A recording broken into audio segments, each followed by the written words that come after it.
Hi అండి, అందరికీ నమస్కారం. నేను మీ జ్యోతి. వెల్కమ్ బ్యాక్ టు అమ్మ రుచులు. ఈరోజు కీర్ ఎలా తయారు చేయాలో చూపించబోతున్నాను. సేమ్యాతో స్వీట్ చాలా బాగుంటుంది. ప్రాసెస్లోకి వెళ్ళిపోదాం.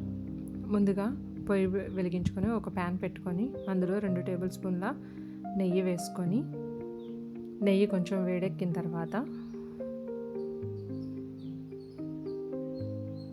సన్నగా కట్ చేసిన బాదం పప్పులు వేయించుకోవాలి. ఇలా ఫ్రై అయిన తర్వాత ఒక గిన్నెలోకి తీసుకొని పక్కన పెట్టుకోవాలి.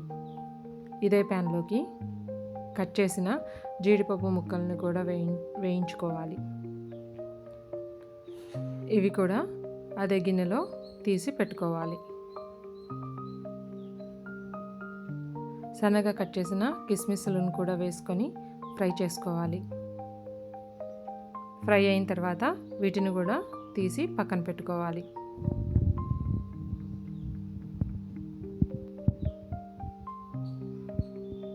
ఇదే నెయ్యిలో 1 కప్పు సేమ్యాని ఫ్రై చేసుకోవాలి.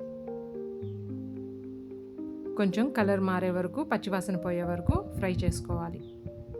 ఇలా ఫ్రై అయిన తర్వాత 1 కప్పు సేమ్యాకి 2 కప్పుల నీళ్ళని పక్కన వేడి చేసి పెట్టాను.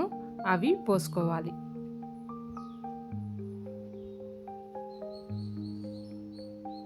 మధ్య మధ్యలో తిప్పుకుంటూ ఉండాలి. సేమ్యా ఇలా ఉడికిన తర్వాత ఒక 1/2 కప్పు బెల్లం వేసుకొని కలుపుకోవాలి. 1/2 స్పూను సాల్ట్ వేసుకొని కలుపుకోవాలి. ఇది తీపిని బ్యాలెన్స్ చేస్తుంది. చాలా టేస్టీగా కూడా ఉంటుంది ఇలా చేయడం వల్ల. ఇది మొత్తం ఇలా దగ్గర పడిన తర్వాత 1/2 స్పూను యాలకుల పొడి వేసుకోవాలి. ఒకసారి కలుపుకొని మనం వేయించి పక్కన పెట్టుకున్న డ్రై ఫ్రూట్స్ని వేసుకొని ఒకసారి కలుపుకొని స్టవ్ ఆఫ్ చేసుకోవాలి.